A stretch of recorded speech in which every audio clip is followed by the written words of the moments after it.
Again, welcome to all of you on my YouTube channel Physics की पाठशाला. I am Ashish Sharma and today we will discuss about Coulomb force. Coulomb का नियम.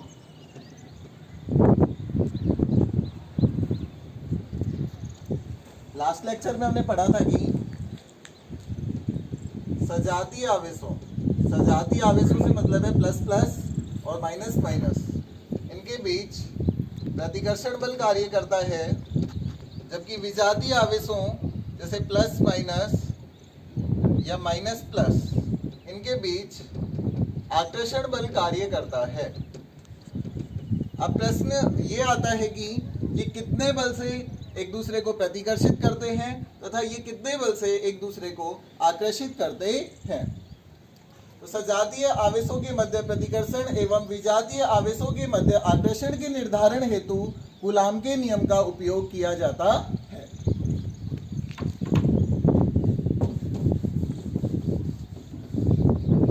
इस नियमानुसार coulomb का नियम क्या कहता है, देखिए. इस नियमानुसार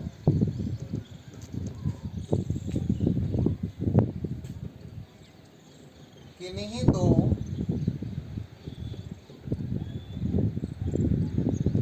स्थिर बिंदु आवेशों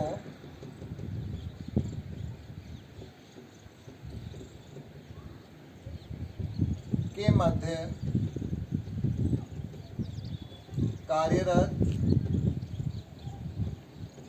आकर्षण अथवा प्रतिकर्षण, जिसे हम क्या कहते हैं, स्थिर वैद्युत बल भी कहते हैं. स्थिर वैद्युत बल उन दोनों आवेशों के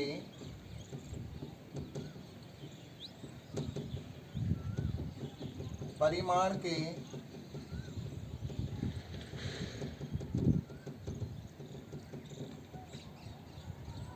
गुणनफल के समानुपाती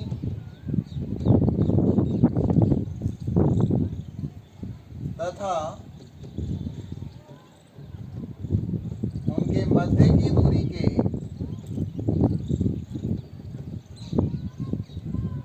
वर्ग के व्युत्क्रमानुपाती होता है.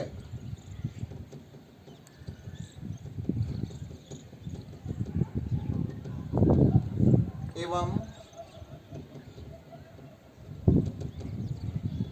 इसकी दिशा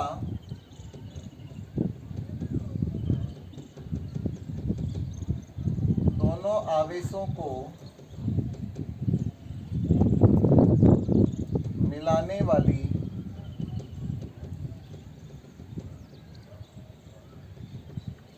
क्रिया रेखा के अनुदिश होती है.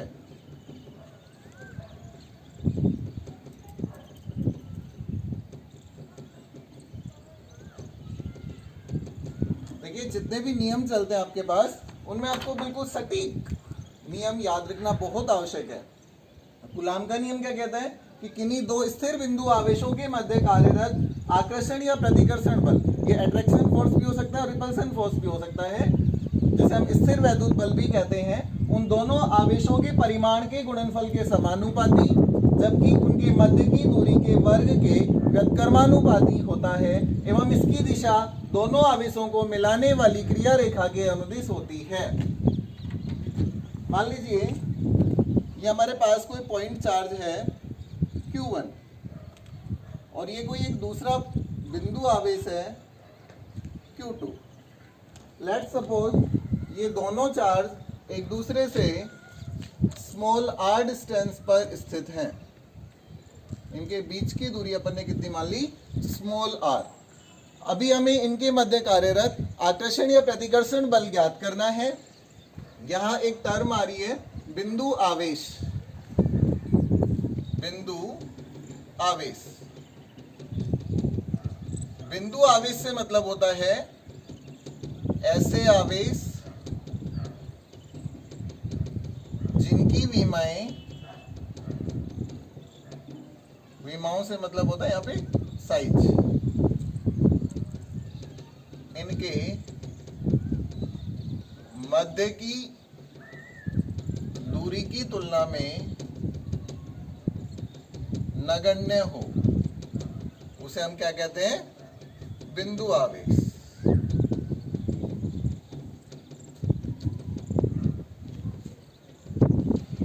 तो ये हमारे पास दो पॉइंट चार्ज है, दो बिंदु आवेश है Q1 एवं Q2। ये दोनों स्मॉल r डिस्टेंस पर स्थित है। हमें इनके मध्य कार्यरत आकर्षण या प्रतिकर्षण बल ज्ञात करना है। अब हम क्या करेंगे? कूलाम के नियम से।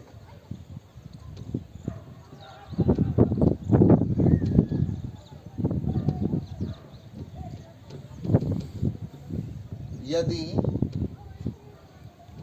स्मॉल r दूरी पर स्थित स्थिर बिंदु आवेशों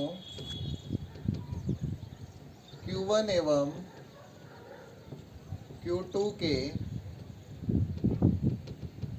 मध्य कार्यरत स्थिर वैद्युत बल F हो तो अपन ने मान लिया कि इनके बीच में जो बल कार्य कर रहा है वो कितना है? F। Then F is proportional to Q1 Q2, इन दोनों आवेशों के परिमाण के गुणनफल के समानुपाती। Let's suppose this is equation number first। इसी प्रकार कूलाम का नियम क्या कहता है? उन दोनों आवेशों के परिमाण के गुणनफल के समानुपाती। अपन इनके परिमाण के गुणनफल के समानुपाती ले लिया, तथा इनके मध्य की दूरी के वर्ग के व्युत्क्रमानुपाती। इनके मध्य की दूरी कितनी है? r। Then F is inversely proportional to r square। This is equation number second। From equation first and second we get F is proportional to Q1 Q2 upon r square.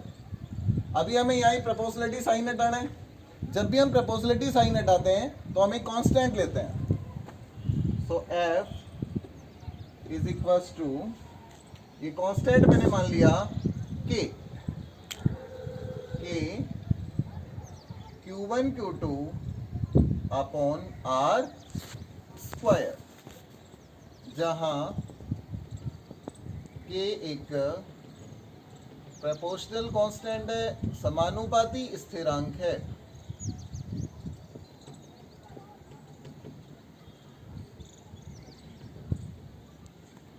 इसका मान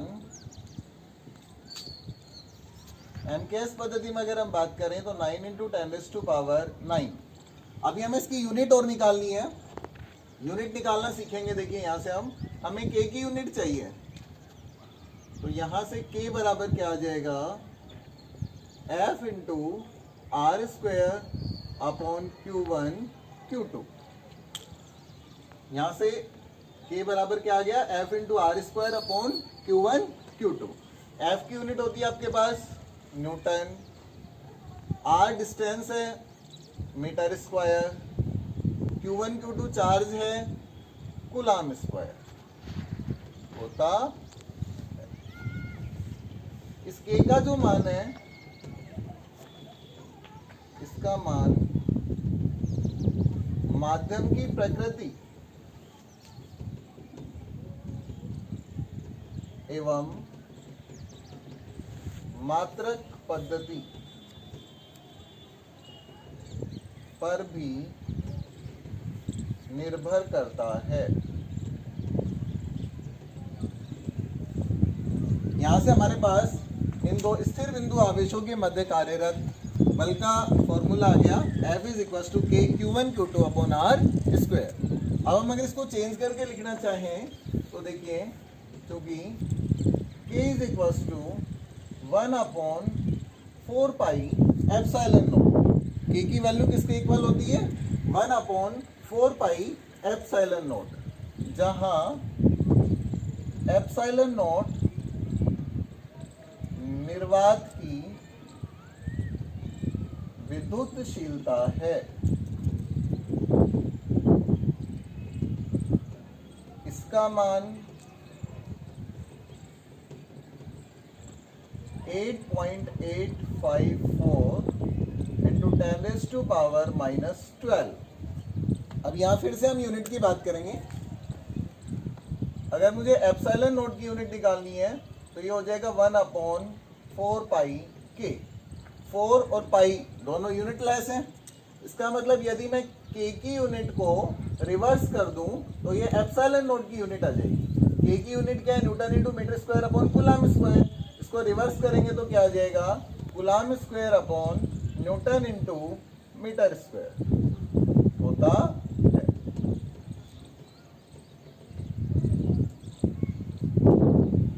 यहां से क्या आ जाएगा? F is equals to 1/4 pi epsilon naught Q1 Q2 upon R square. उपरोक्त सूत्र निर्वात में स्मॉल r दूरी पर स्थित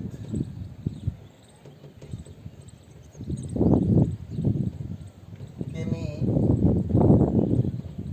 दो बिंदु आवेशों के मध्य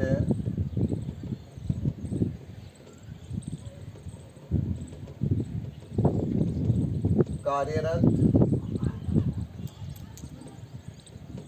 वैद्युत बल को दर्शाता।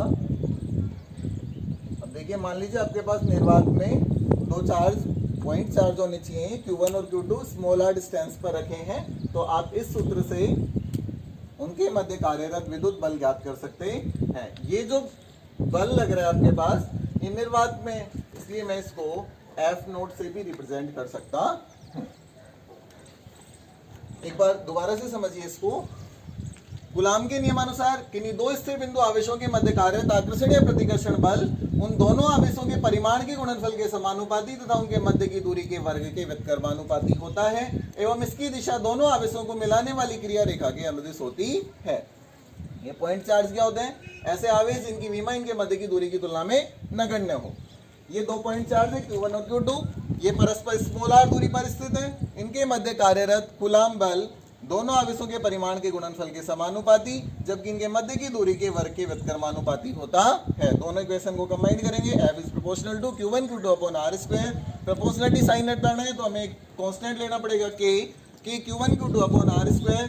K एक समानुपाती स्थिरांक है जिसे हम कूलाम स्थिरांक भी कहते हैं। इसका मान 9 × 10⁻⁹ newton into metre square upon coulomb square होता है।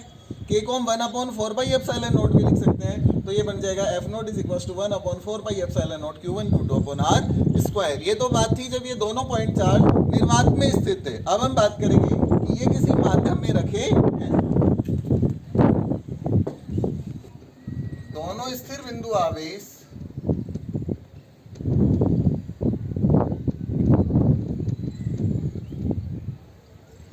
एप्सिलॉन R आपेक्षिक विद्युतशीलता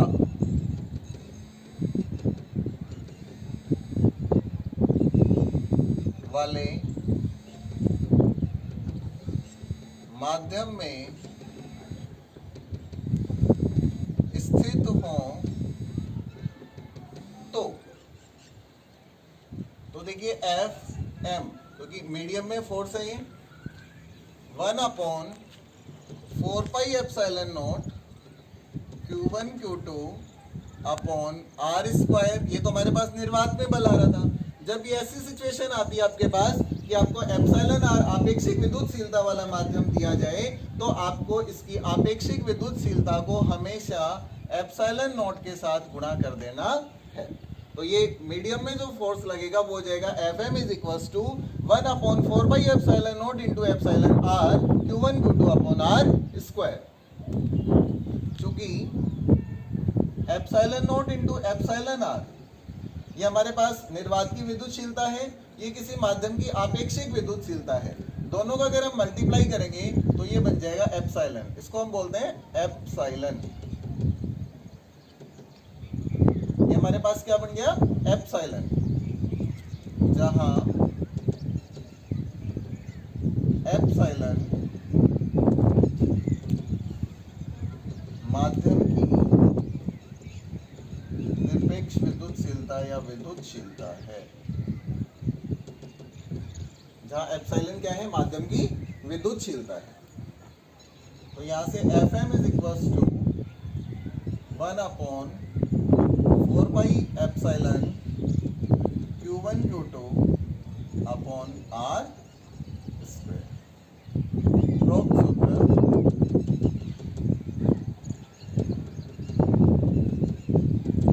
किसी माध्यम में स्थित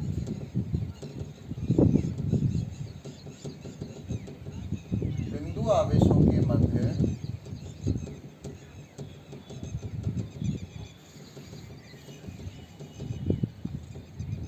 कूलाम बल को बताता है। अगर मैं इसकी दिशा की बात करूं, क्योंकि बल तो कैसी राशि है, बल सदिश राशि है, बल सदिश राशि है, तो इसकी दिशा भी होगी। केस फर्स्ट, यदि Q1 एवं Q2 दोनों सजातीय आवेश हों। देखिए, यदि Q1 और Q2 दोनों सजातीय आवेश होंगे तो ये Q1 इस पर प्रतिकर्षण बल लगाएगा इधर की तरफ, ये Q2 इस पर प्रतिकर्षण बल लगाएगा इधर की तरफ। तो F इज इक्वल्स टू क्या आ जाएगा आपके पास, पॉजिटिव। और इस स्थिति में आपके पास प्रतिकर्षण बल कार्य करता के सेकंड, यदि Q1 एवं Q2 दोनों विजातीय आवेश हों। तो देखिए, विजातीय आवेश हों तो ये Q1 इस Q2 को अपनी ओर आकर्षित करेगा और ये Q2 इस Q1 को अपनी ओर आकर्षित करता है। ऐसी स्थिति में आपके पास जो F आएगा वो आएगा नेगेटिव, और इस स्थिति में आकर्षण बल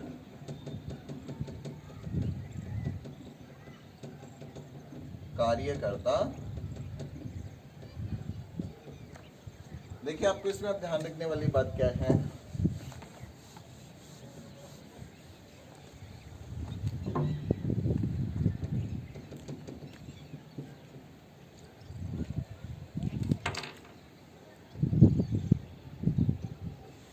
कूलाम बल की दिशा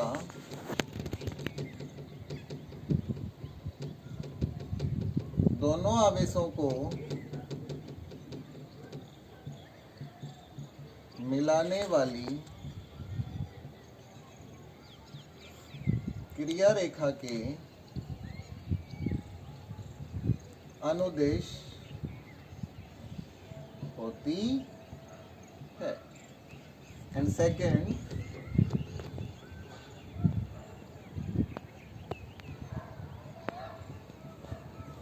कूलाम बल सदैव विपरीत दिशाओं में कार्य करता है।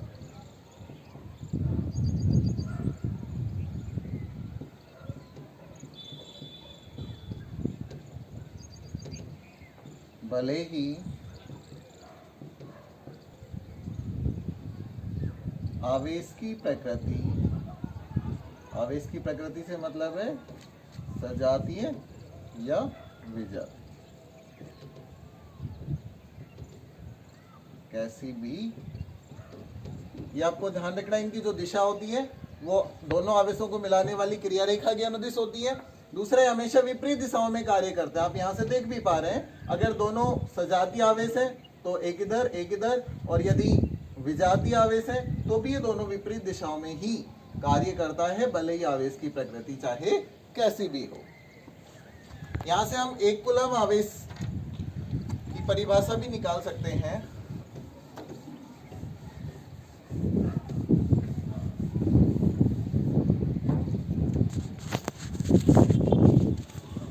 एक कूलम आवेश को परिभाषित कीजिए। अपन ने मान लिया F is equals to K Q1 Q2 upon R square। निर्वात में यदि Q1 is equals to Q2 is equals to 1 coulomb and R is equals to 1 meter, then F is equals to K की value 9 into 10 raised to power 9, 1 into 1 upon 1 का square. F is equals to 9 into 10 raised to power 9 Newton. परिभाषा क्या बन जाएगी, अर्थात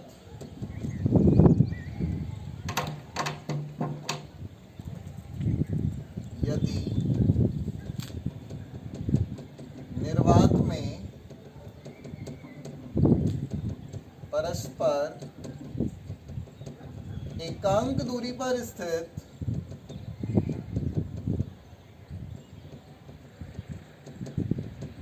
समान परिमाण वाले दो बिंदु आवेशों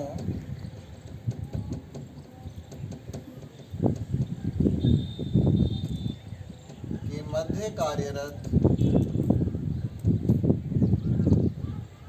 स्थिर वैद्युत बल 9 into 10 raised to power 9 Newton हो तो आवेश का परिमाण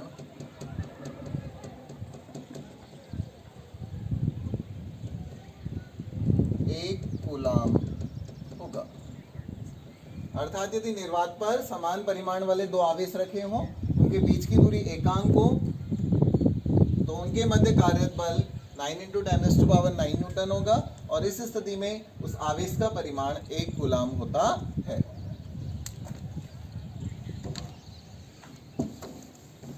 अब हम बात करेंगे पैरावैद्युतांक की डाइलेक्ट्रिक कांस्टेंट।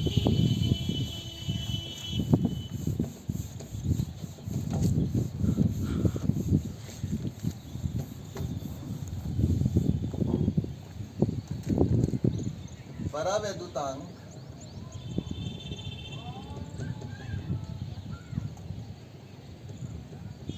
Dielectric constant. अभी हमने कूलॉम का नियम पढ़ा, और कूलॉम के नियम में हमने देखा कि आवेशों के मध्य कार्यरत आकर्षण या प्रतिकर्षण बल माध्यम की प्रकृति पर निर्भर करता है। निर्वात में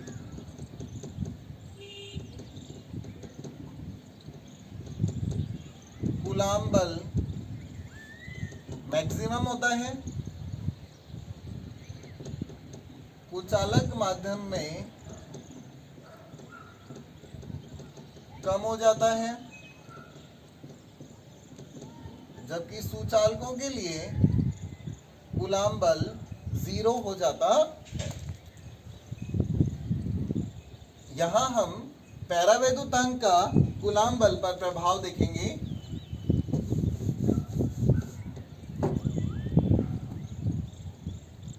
देखिए, हमने देखा कि निर्वात में स्थिर बिंदु आवेशों के मध्य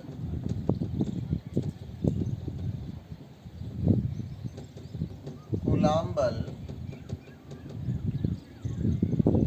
F is equals to 1 upon 4 pi epsilon naught Q1 Q2 upon R square. Let's suppose this is equation number first. माध्यम में,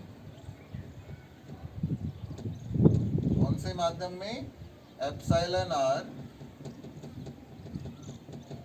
आपेक्षिक विद्युतशीलता वाले माध्यम।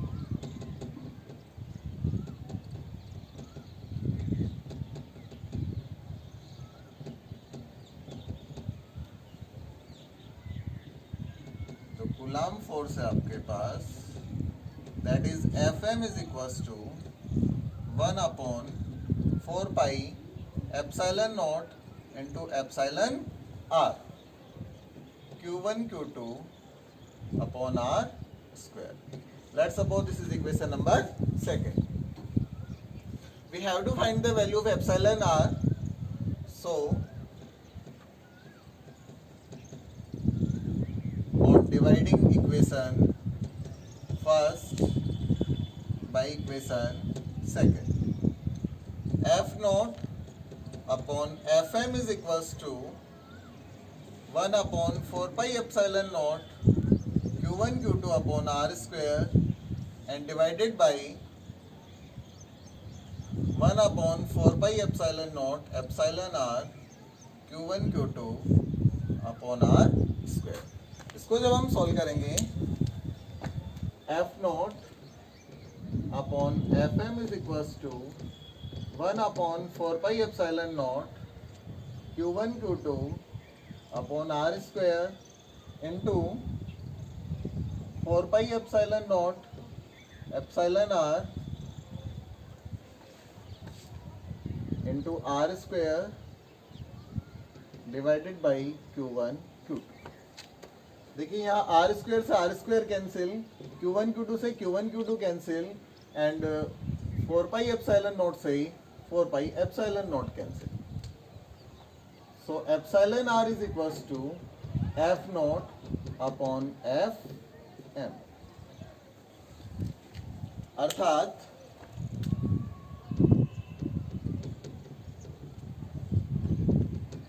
इन्हीं दो स्थिर बिंदु आवेशों के मध्य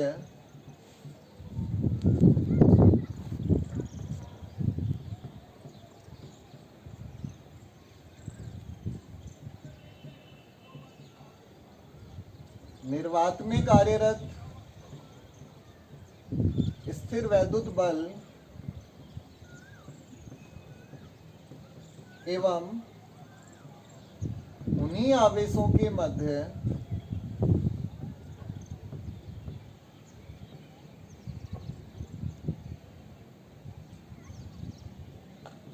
किसी माध्यम में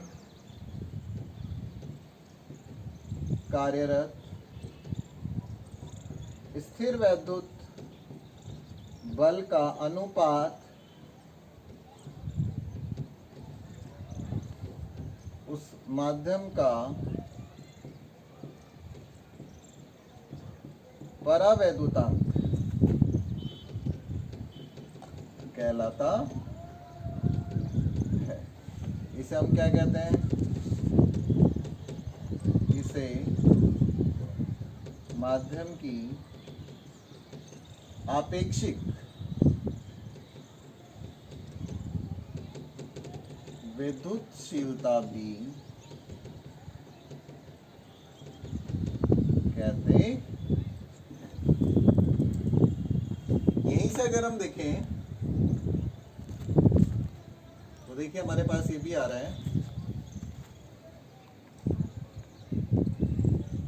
epsilon R is equals to epsilon upon epsilon naught.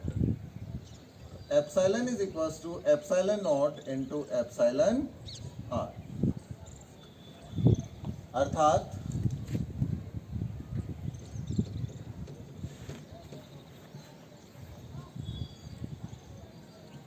निर्वात की विद्युतशीलता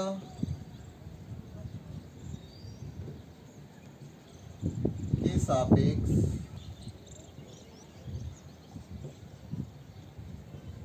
किसी माध्यम की विद्युतशीलता को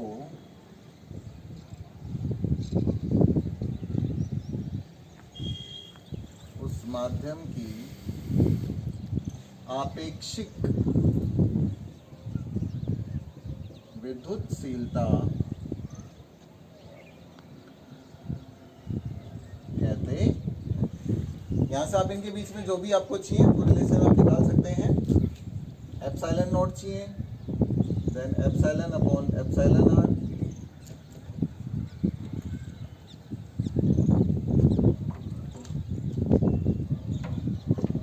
यहां से हम एक फैक्टर निकाल सकते हैं कि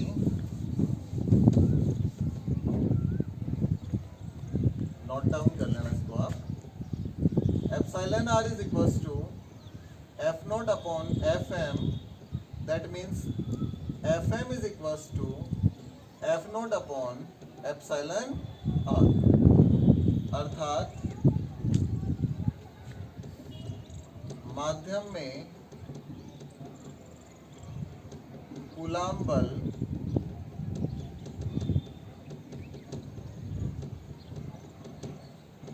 निर्वात में कूलाम बल एफ नॉट का 1 अपॉन एप्सिलॉन आर गुणा रह जाता है। इस पर सवाल आपको कैसे दिया जाता है?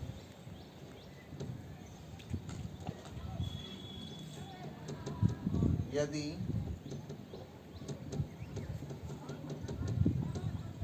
स्थिर बिंदु आवेशों के मध्य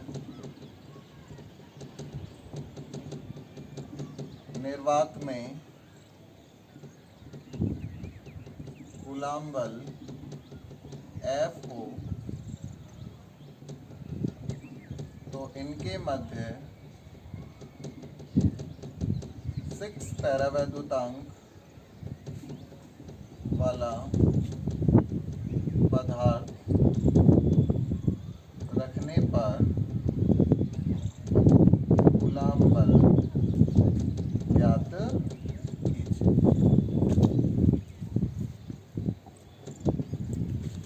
तो इसका बड़ा ही सिंपल सा सॉल्यूशन है। मान लीजिए माध्यम में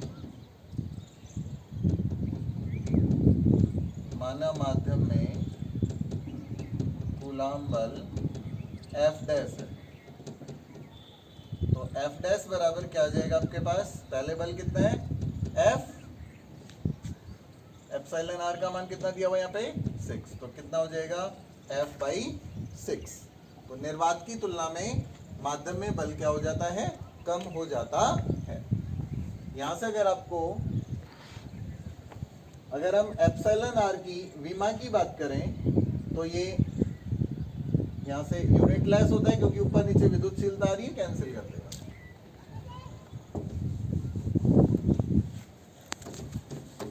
जब हमें न्यूमेरिकल करने होंगे तो हमें पैरावैद्युतांक की आवश्यकता होगी कुछ सवालों में। तो ये आपके पास मान लीजिए निर्वात है, निर्वात का जो पैरावैद्युतांक होता है ये 1 होता है और ये सबसे कम है। सबसे कम जो पैरावैद्युतांक है ये निर्वात का ही होता है। यहाँ स्थिर वैद्युत बल सर्वाधिक होता है, स्थिर वैद्युत बल सर्वाधिक मैक्सिमम होता है। वायु की अगर मैं बात करूं, वायु में इसका मान होता है 1.00059। सुचालकों के लिए ये बहुत ज्यादा एग्जाम में आप ध्यान रखें, सुचालक जितने भी धातु होती हैं धातुओं के लिए भी पैरावैद्युतांक का मान होता है इन्फिनिटी। इसलिए स्थिर वैद्युत बल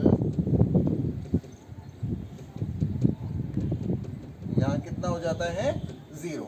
आपको बहुत सारे सवाल दिए जाते हैं कि किन्हीं भी दो स्थिर बिंदु आवेशों के मध्य वायु में या निर्वात में कार्यरत बल F है, इनके मध्य कोई तांबे की प्लेट दे दी आपको या किसी और धातु की, एल्यूमिनियम की दे दी, इसका पैराविद्युतांक कितना है, इन्फिनिटी, तो ऐसी स्थिति में जो आपका बल है वो कितना हो जाएगा, 0, क्योंकि हमें पता है F dash is equal to F by infinity, तो F dash is equal to कितना आ जाएगा, 0। तो जब भी सुचालक पदार्थ या धातु रख दी जाए आवेशों के मध्य, तो स्थिर वैद्युत बल कितना हो जाता है, 0।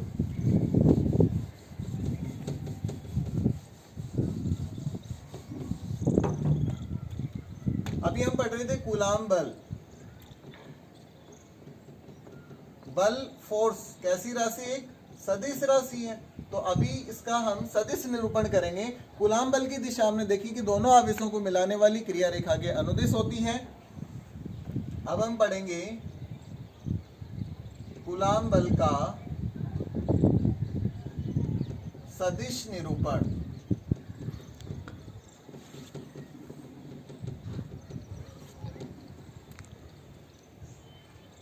वेक्टर रिप्रेजेंटेशन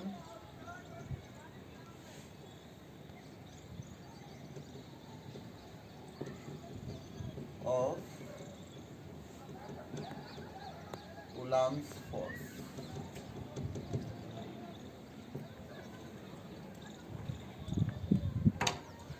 देखिए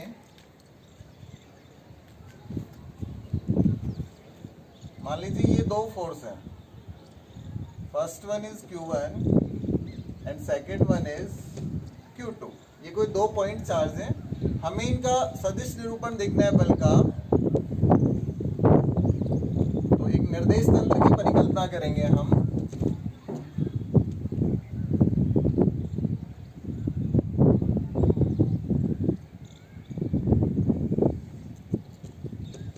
ये मान लीजिए इसका एक्स एक्सिस, इसका वाई एक्सिस, इसका ओरिजिन पॉइंट है O।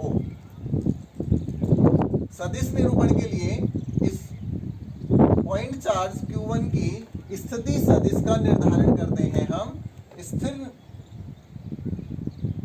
स्थिति सदिश के निर्धारण हेतु हम इसको centre point, origin point O से कंबाइन करते हैं, ज्वाइन करते हैं। इसी प्रकार Q2 का स्थिति सदिश कैलकुलेट करते हैं।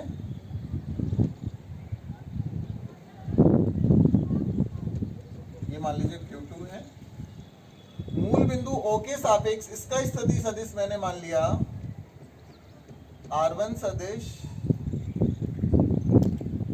इसका स्थिति सदिश है R2 सदिश। ये दोनों सजातीय आवेश है। Q1 के कारण Q2 पर जो बल लगेगा उसकी दिशा, प्रतिकर्षण बल लगेगा, इसलिए दिशा Q2 से परे, इसको हम कहेंगे F21 सदिश।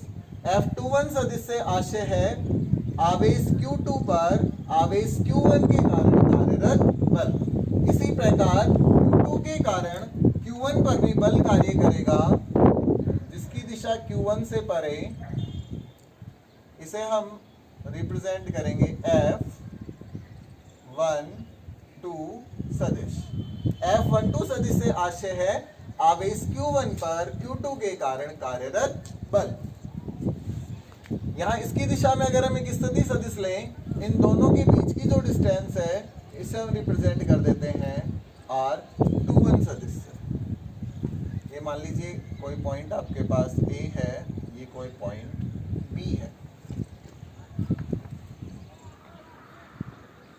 इसी प्रकार अगर हम इसके लिए देखें तो इसका मान हो जाएगा R12 सदिश। और ये आपके पास चित्र है,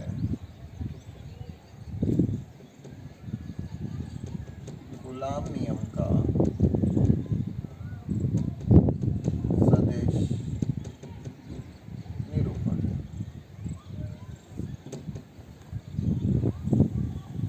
सबसे पहले हम इस चित्र को एक्सप्लेन करेंगे।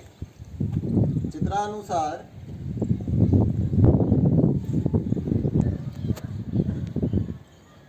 Q1 एवं Q2 दो स्थिर बिंदु आवेश है जो हमने डायग्राम में किया है वो एज इट इज हम यहाँ लिख देंगे।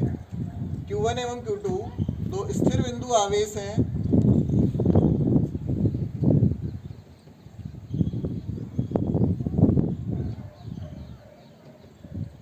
जो क्रम से बिंदुओं A एवं B पर स्थित हैं।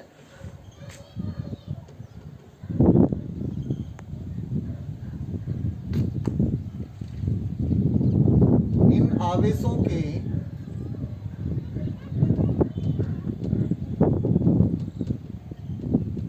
मूल बिंदु O के सापेक्ष स्थिति सदिश क्रम से R1 सदिश एवं R2 सदिश है। अगर हम विस्थापन सदिश की बात करें, इनका विस्थापन सदिश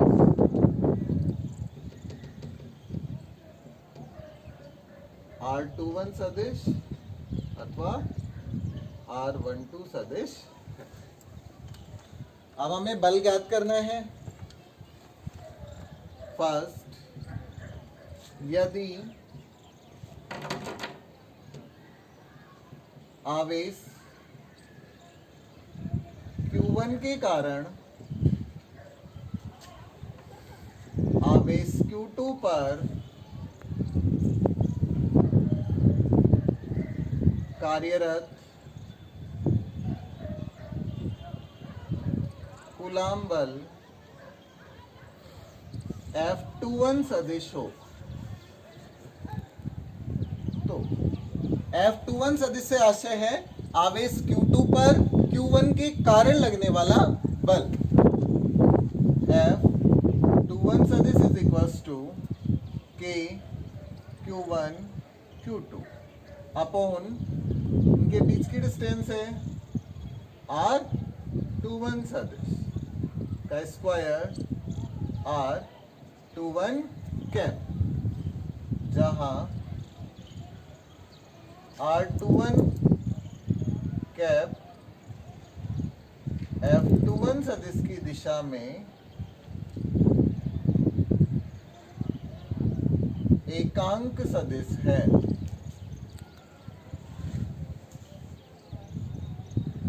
एकांक सदिश से आशय होता है यह ऐसा सदिश जिसका परिमाण 1 हो तथा दिशा दिए गए सदिश की दिशा में हो। क्योंकि अभी हमें यहाँ पे R21 सदिश की वैल्यू कैलकुलेट करनी है। 11th क्लास में आपने सदिश योग का त्रिभुज नियम पढ़ा होगा। सदिश योग का त्रिभुज नियम, मैं बात करूं अगर ट्रायंगल OAB में, सदिश योग का त्रिभुज नियम कहता है कि यदि किसी त्रिभुज की दो क्रमागत भुजाएं किन्हीं दो सदिशों को व्यक्त करें तो उनके विपरीत क्रम में ली गई तीसरी भुजा, यहाँ ये सदिश है R1 सदिश और ये R2 सदिश, तो उनके विपरीत क्रम में ली गई तीसरी भुजा उन दोनों सदिशों के योग को व्यक्त करती है। तो यहाँ OA प्लस AB, R1 सदिश प्लस R21 सदिश, दोनों एक ही दिशा में, जबकि यहाँ पे R2 सदिश इनके विपरीत दिशा में है। तो R1 सदिश प्लस R21 सदिश ये किसके इक्वल होगा? यहाँ पे R2 वेक्टर। हमें R21 वेक्टर की वैल्यू चाहिए, तो R21 vector is equals to R2 vector minus R1 vector. यहाँ R21 is equals to R21 minus R1 vector. F21 is equals to K Q1 Q2। अगर मैं R21 के परिमाण से ऊपर नीचे यदि यहाँ गुणा कर दूं तो ये तो हो जाएगा आपके पास R21 वेक्टर के मोड की क्यूब, और ये हो गया R21 वेक्टर। इसको मैं क्या लिख सकता हूँ, F21 is equals to Q1 Q2 R21 सदिश माइनस R1 सदिश की क्यूब और R2 vector minus R1 vector. Equation number first. अब मुझे ऐसे ही क्या करना है, ये तो हमने Q1 के कारण Q2 पर कार्यरत बल देखा है। अब हम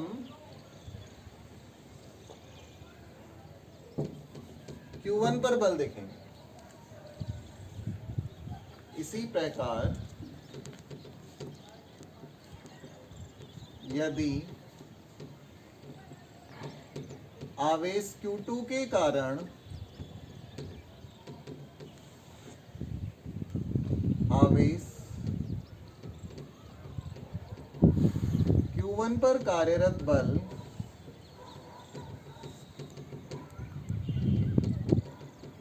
कितना मान लिया, 1-2 वेक्टर, क्योंकि 1 पर 2 के कारण के Q1 Q2 and R12 square R12 cap, जहां R12 कैप F12 सदिश की दिशा में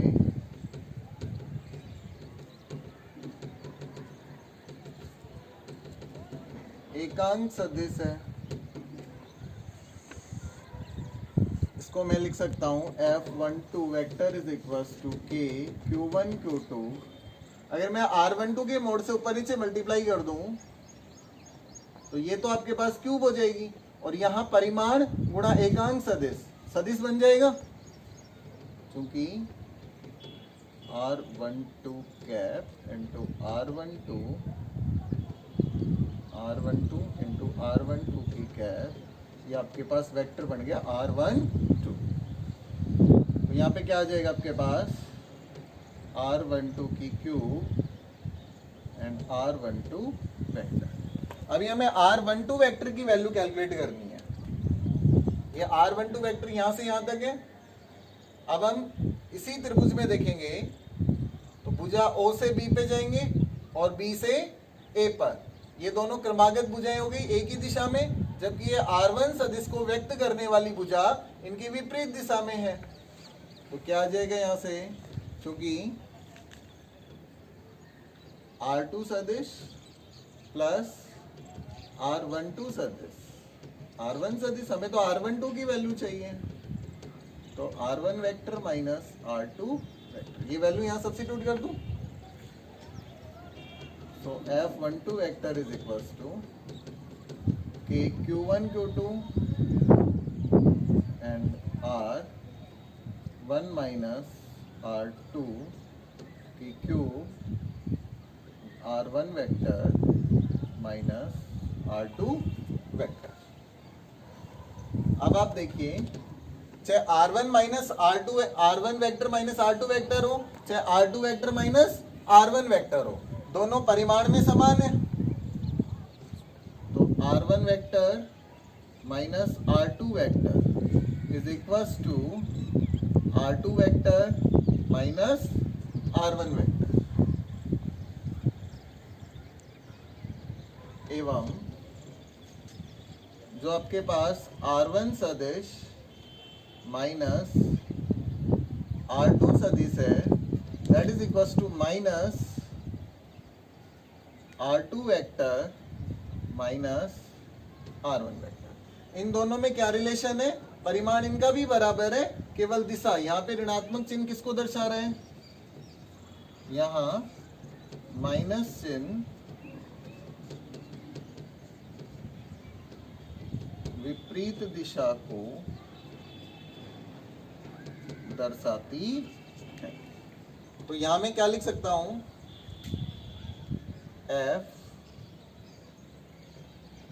F12 is equals to minus K Q1 Q2 and R1 minus R2 की cube and R2 vector minus R1। यहाँ हमने क्या किया है, R1 vector minus R2 vector आ रहा था, इसकी जगह हमने वैल्यू सब्स्टिट्यूट कर दी। R1 vector minus R2 vector की वैल्यू क्या आ रही है, minus R2 vector minus R1 vector. तो हमने ये माइनस ले लिया और इसकी वैल्यू ये ली। Let's suppose this is equation number second. अब आप एक बार इक्वेशन फर्स्ट एवं इक्वेशन सेकंड को देखिए। From equation first and second we get what we get. देखिए k q1 q2 यहां भी आ रहा है, k q1 q2 यहां भी आ रहा है, यहां दोनों का परिमाण समान है, यहां भी दोनों इक्वल है। इसका मतलब F12 vector is equal to minus F21 vector. अर्थात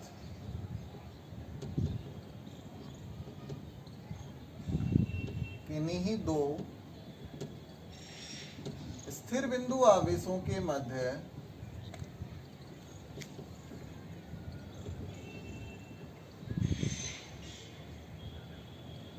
कार्यरत कूलाम बल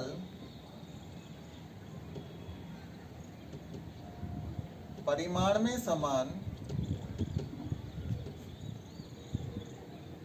किंतु दिशा में परस्पर विपरीत होते हैं।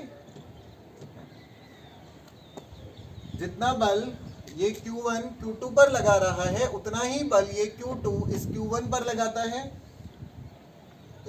इन दोनों आवेशों के कारण एक दूसरे पर कार्यरत कूलाम बल परिमाण में समान किंतु दिशा में क्या होते हैं, विपरीत होते हैं। इसलिए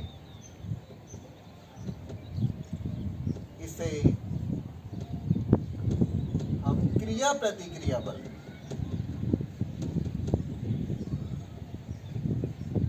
भी कहते हैं।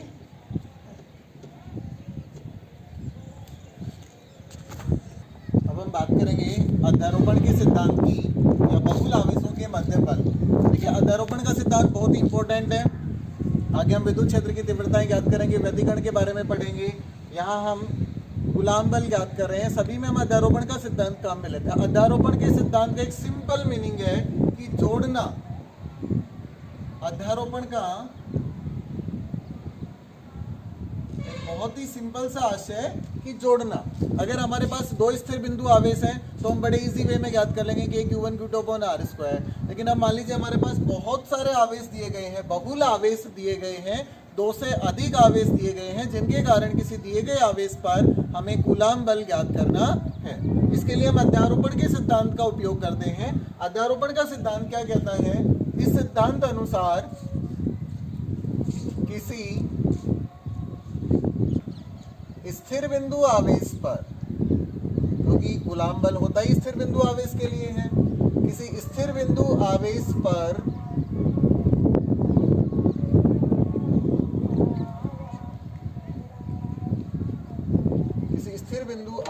पर बहुल आवेशों के कारण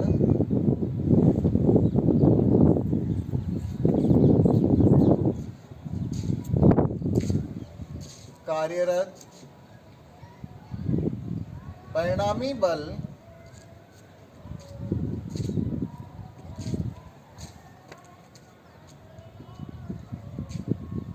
उस आवेश पर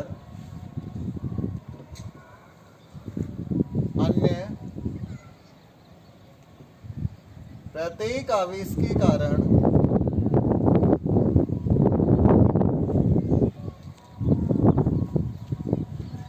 कार्यरत कूलाम बलों का सदिश योग। हम सदिश योग इसलिए कह रहे हैं क्योंकि बल कैसी राशि है, सदिश राशि है। सदिश राशियों को जोड़ने के लिए हम सदिश योग नियम का पालन करते हैं, जबकि अदिश राशियों के योग के लिए हम बीजगणितीय योग नियम का पालन करते हैं। तो किसी स्थिर बिंदु आवेश पर बहुल आवेशों के कारण कार्यरत परिणामी बल उस आवेश पर अन्य प्रत्येक आवेश के कारण कार्यरत कूलाम बलों का सदिश योग होता है। मैंने माना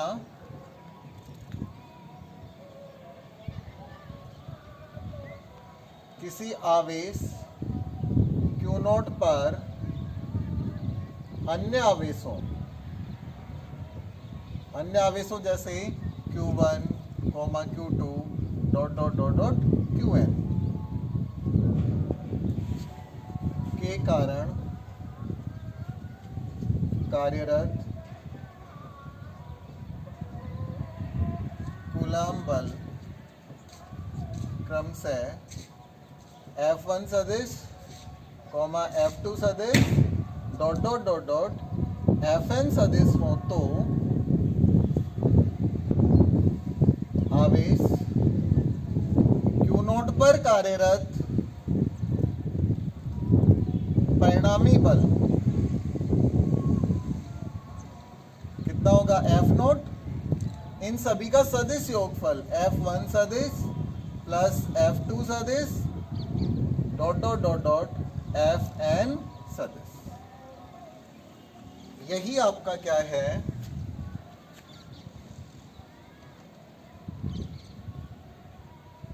यही अध्यारोपण का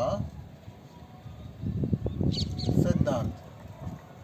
अध्यारोपण के सिद्धांत से क्या आशय है कि किसी भी स्थिर बिंदु आवेश पर बहुल आवेशों के कारण कार्यरत परिणामी बल उस आवेश पर अन्य प्रत्येक आवेश के कारण कार्यरत कूलाम बलों का सदिश योगफल होता है। यहाँ हमने कोई आवेश लिया है Q0, इस पर अन्य आवेशों जैसे Q1, Q2 ...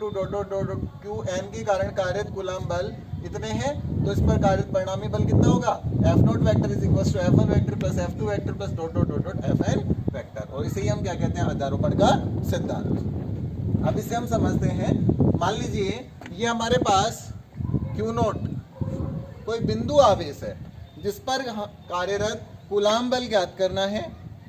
यहाँ Q1, Q2 एवं Qn आवेश स्थित है। हम इसे ये भी कह सकते हैं कि यह n आवेशों से मिलकर बना कोई निकाय है, जिसके कारण हमें किसी बिंदु आवेश Q0 पर कार्यरत कूलाम बल ज्ञात करना है।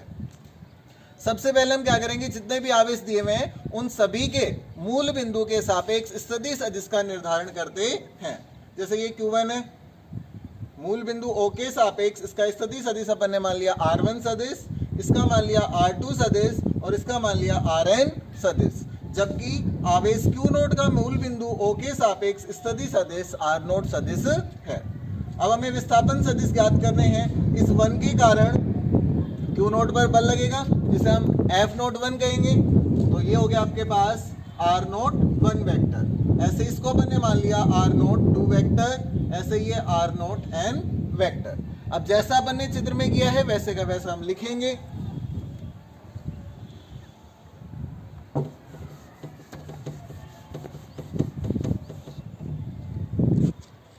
चित्रानुसार Q0 एक स्थिर बिंदु आवेश है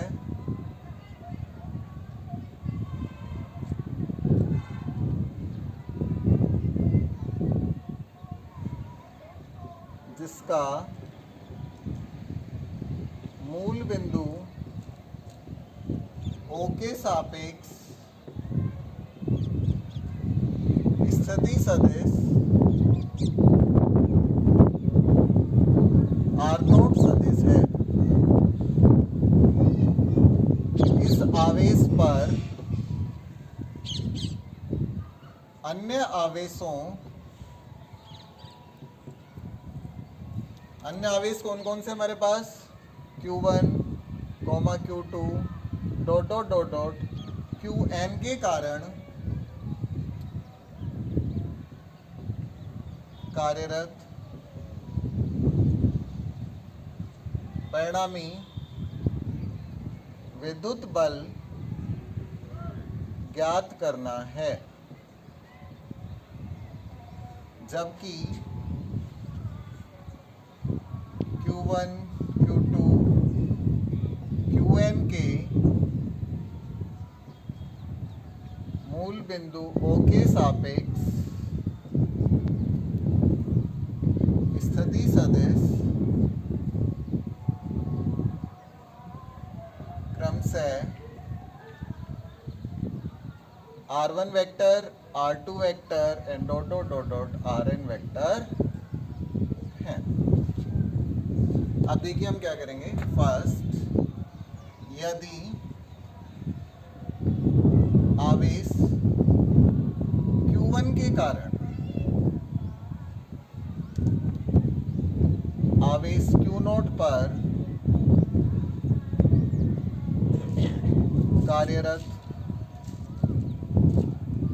कूलाम बल F01 वेक्टर, F01 से मतलब है Q0 पर Q1 के कारण फोर्स बल हो तो F01 is equal to K Q0 Q1 upon R01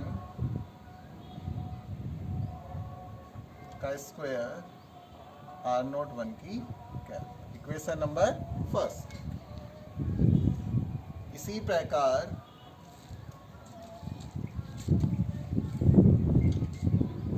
यदि आवेश Q2 के कारण Q0 पर कार्यरत कूलाम बल F02 हो तो F02 is equals to K Q0 Q2 R02 की स्क्वायर R02 कैप। ऐसे हम क्या करेंगे, n के लिए कैलकुलेट कर लेंगे। अब यदि Qn के कारण Q0 पर कूलाम बल F0n तो F0n is equals to K Q0 Qn R0n के परिमाण का स्क्वायर एंड R0n। ये हमने Q1 के कारण बल निकाल लिया Q0 पर, ये Q2 के कारण, और इसी प्रकार ये N के कारण, nवें आवेश के कारण हमने Q0 पर बल ज्ञात कर लिया। अब हमें अध्यारोपण का सिद्धांत लगाना है। अध्यारोपण के सिद्धांत से माना यदि आवेश Q0 पर परिणामी कूलाम बल F0 वेक्टर हो तो देखिए F0 क्या हो जाएगा आपके पास, F01 plus F02 vector and dot dot dot dot F0n vector. यही तो था अध्यारोपण का सिद्धांत हमारे पास, कि किसी एकल आवेश पर, किसी स्थिर बिंदु आवेश पर अन्य आवेशों के कारण कार्यरत कूलाम बल उस आवेश पर अन्य प्रत्येक आवेश के कारण कार्यरत कूलाम बलों का सदिश योग होता है। इज इक्वल्स टू, इसकी वैल्यू सब्स्टिट्यूट करेंगे हम, K Q0 Q1 R01 cap, ऐसे K Q0 R02 वेक्टर का whole square R02 cap dot dot dot dot K Q0 Qn R0n की कैप। बड़ा सिंपल है। देखिए, जिन दो बिंदु आवेशों के मध्य में बल ज्ञात करना है उनका गुणनफल लिख लेंगे। K कूलाम कांस्टेंट है, हमेशा आएगा ही। नीचे हम सदिश के परिमाण का स्क्वायर लिखेंगे। जो आवेश आपने यहाँ लिए हैं वही यहाँ नीचे आ जाएगा, और यही हम क्या लगा देंगे, एकांक सदिश। F naught is equal to, अब यहां से कॉमन देखिए क्या आ रहा है आपके पास, के क्यू नोट, ये सब में आ रहा है आपके पास में, बच क्या गया यहाँ पे Q1 R01 एंड R01 की कैप, ऐसे ही Q2 mod of R02 vector का square and R02 cap and dot dot dot dot Qn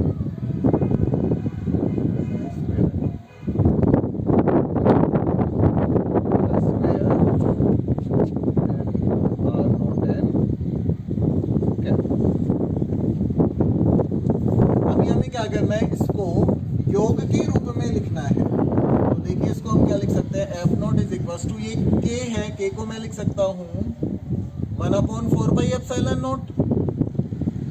जब आपके पास ऐसी स्थिति आती है तो इसको आप रिप्रेजेंट करते हैं सिग्मा की फॉर्म में, सिग्मा क्यू आई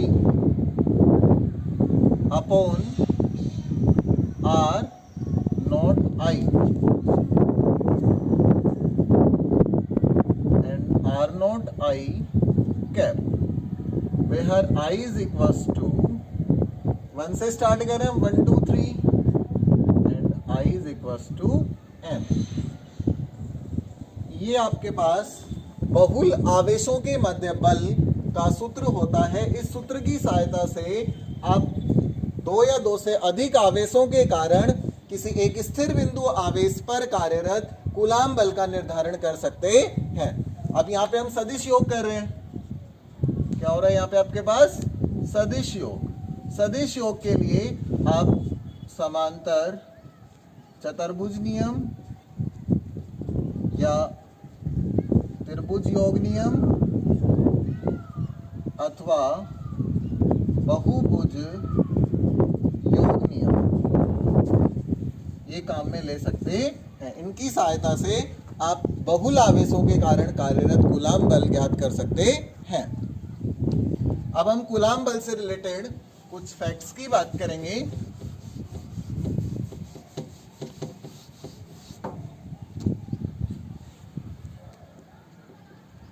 कूलाम बल से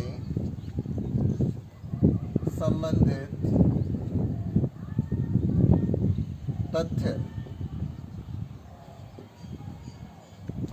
देखिए। फर्स्ट ये अपन ने देखा कि कूलाम बल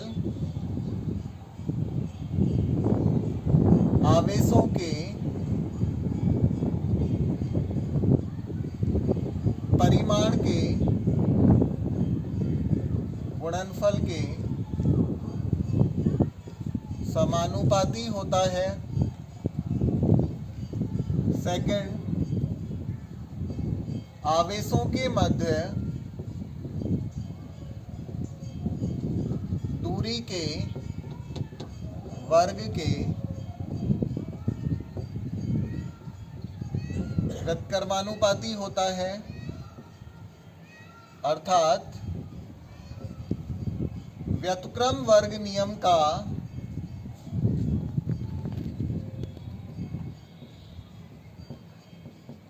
पालन करता है। थर्ड, इसकी दिशा दोनों आवेशों को मिलाने वाली क्रिया रेखा के अनुदिश होती है। फोर्थ, कूलाम बल संरक्षी बल होते हैं। फिफ्थ, कूलाम बल केंद्रीय प्रवृत्ति के बल हैं।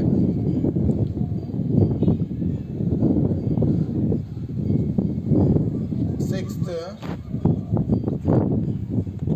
आवेशों के मध्य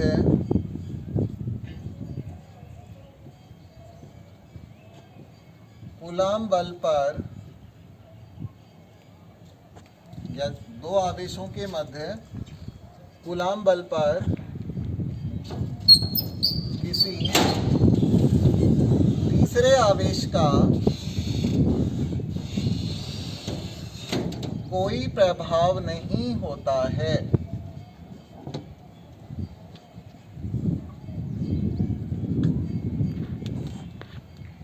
अतः यह द्विवस्तु अंतःक्रिया बल है। नेक्स्ट,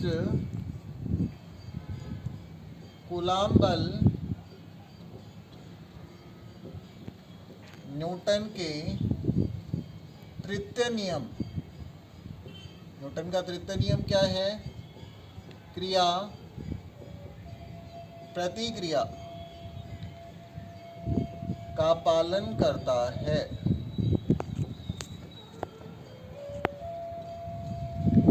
ये कूलाम बल की कुछ विशेषताएं थी, इसकी कुछ कमियां हैं। सीमाएं, फर्स्ट, यह स्थिर बिंदु आवेशों के मध्य ही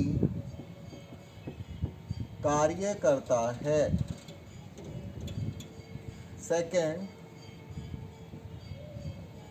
यह आवेशों के मध्य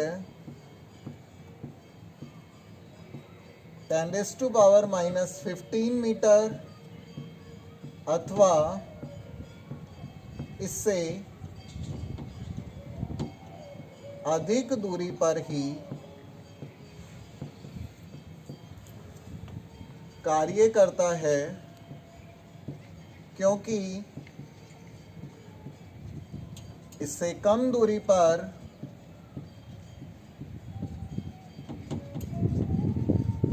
नाभिकीय बल कार्य करते हैं। तो ये कूलाम बल से संबंधित कुछ तथ्य थे।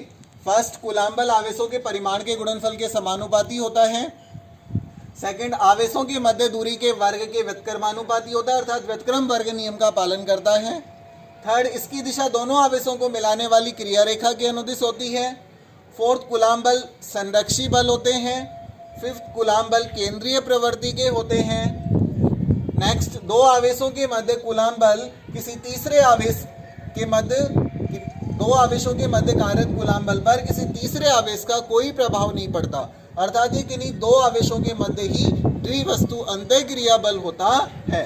कूलाम बल न्यूटन के तृतीय नियम, कौन सा नियम? क्रिया प्रतिक्रिया नियम का भी पालन करता है। इसकी कुछ सीमाएं हैं। यह केवल स्थिर बिंदु आवेशों पर कार्य करता है और आवेशों के मध्य 10⁻⁻15 मीटर अथवा इससे अधिक दूरी पर ही कार्य करता है। तो आज हमने आवेश एवं कूलाम का नियम, अध्यारोपण का सिद्धांत, इससे इसका सदिश निरूपण तथा कूलाम बल के बारे में कुछ महत्वपूर्ण तथ्यों की बात करी।